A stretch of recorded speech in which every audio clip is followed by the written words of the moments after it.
This is me, Angela. Friends and clients call me the Dream Builder. I'm a writer and social media professor who loves coffee. Because without it, I could not survive my life with my 2 boys, 1 girl, and their dad is a real rocket scientist. My family and friends, we laugh with each other and sometimes at each other. This is Today with Angela.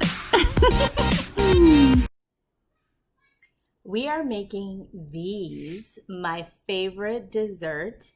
Some people call them dessert nachos. They're also called like cinnamon tortilla chips or crisp, cinnamon crisp. These are so amazing. These are homemade. So good. Alyssa, I love these. Oh, okay. She can't wait to have them.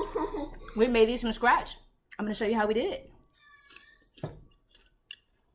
So all it requires is for you to have a tortilla. We're going to slice it into triangles. You're going to do just like a light fry. I use olive oil, but you can use any kind of cooking oil. And then after that, when it comes out and dries, you're going to use your cinnamon and sugar and put it on there. I like to use the cinnamon sugar already pre-mixed. McCormick has a really, really good one, but you can also use just like separate cinnamon and separate white sugar, and it is delicious, especially when they're warm, nice, and crispy. Okay, let's get to cooking.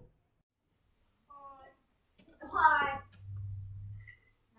You just slice it, and it doesn't have to be perfect. Rain, you can't do anything. Yeah, I need to stay. You slice it like that, and it doesn't have to be perfect. It's hot, yeah. My kids are playing Roblox right now, and they should be helping me because they're gonna love these when they're done. I have a special And like that. This is the special round. No, I have one for my thing that I have. Who has this thing?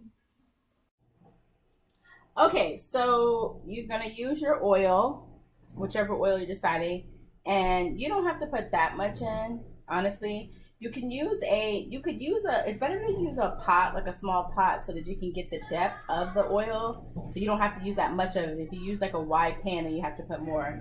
And honestly, that's all you really need. And if you can see, can you come a little closer so they can see? That's really all you need. You just need enough where you can put it in and flip it. You can do like more if you want a deep fry, but and maybe I'll put just a teeny bit more, just so that we don't have to flip it. If you put a little bit more, then you can make it so you don't have to flip it over as much. But you could deep fry it. You could put a lot so that it, you have to like flip, but I don't like to use a lot of it.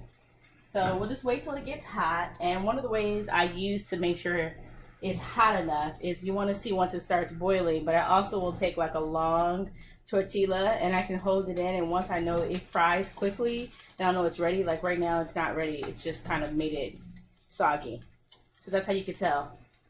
You want it on like medium high temperature. So we'll just wait.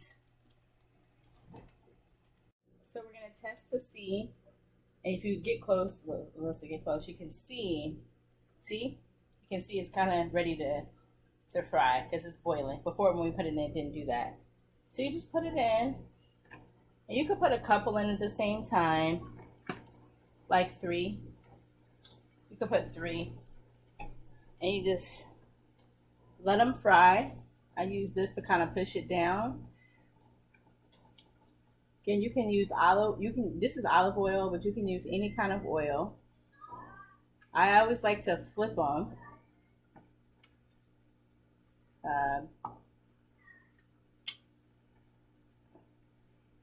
And sometimes I use like a fork instead of this, but you just push them in there, let them get fried.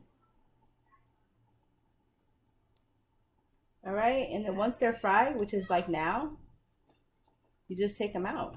You can flip one more time just to make sure it's fried. Then you just take it out and you shake it, put it on a paper towel. I do twice, flip over once, and then I flip it so it gets both sides. Same thing. Flip it. And they're already crunchy. And then you just do this a bunch of times. You can use a bigger pot, obviously, or a bigger pan, whatever works for you, so you don't have to do them so many times. And you can put a couple more in. You can put 3 or 4 in. Really, you just want to make sure they all get the hot oil on there.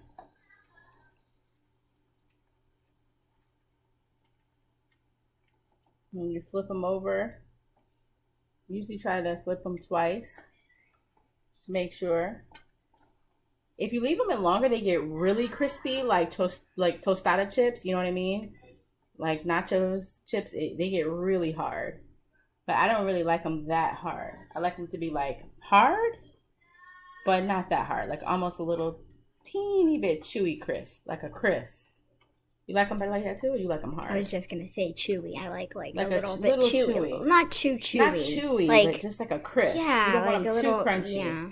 And if you leave them in, they get crunchy fast. So if you leave them in for too long, then they will get very crunchy fast. And you can even hear that.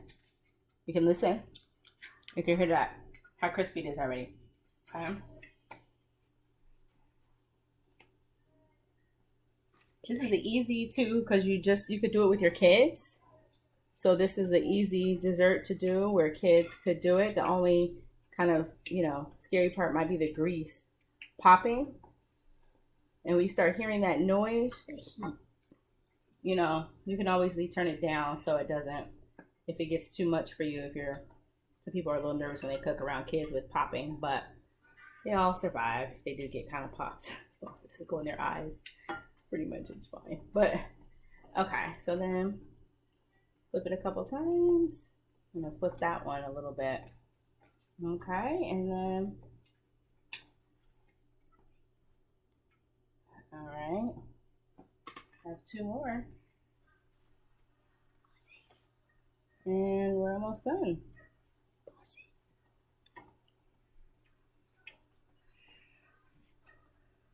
All right.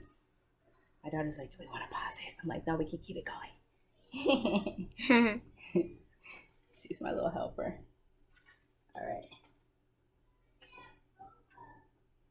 All right. All right, and then we go, and then you're done. And then the only thing else you could do, I think we actually have one more tortilla. Do you guys think you're gonna eat all those easily? Yes. Yeah? Okay. Definitely. Hold on. Now, before I cut them, before you can also just rip too. I'm ripping them now. I'm ripping them. You don't have to cut them. I do, but you don't have to. So,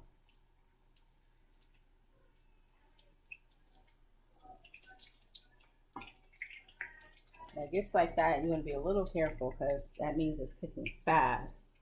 And see, you can see them getting browner too. They get brown fast. They cook fast the hotter it is, the hot temperature. So if you don't want them too brown, some people do like them really, really crunchy.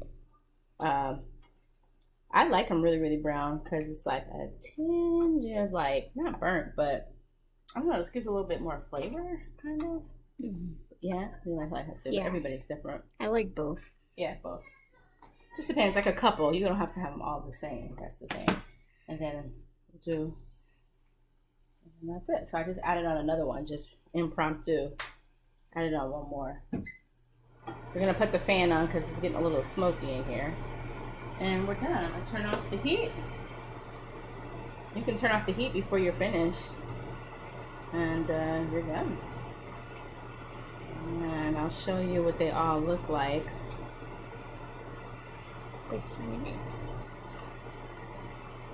Okay. Really easy. And you can show them close up.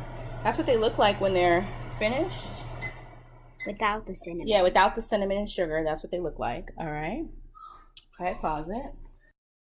So this is what they look like. This is what the fried tortilla looks like. It's nice and crispy.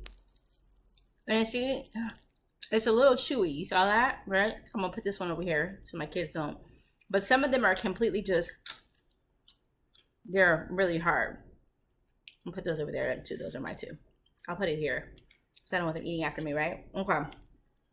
Okay, so this is what they look like. Now you could also put salt on these as well. And then you have like normal chips, like chips and salsa. You can just put salt and pepper, like sea salt, and then some pepper, and it could be really good with salsa.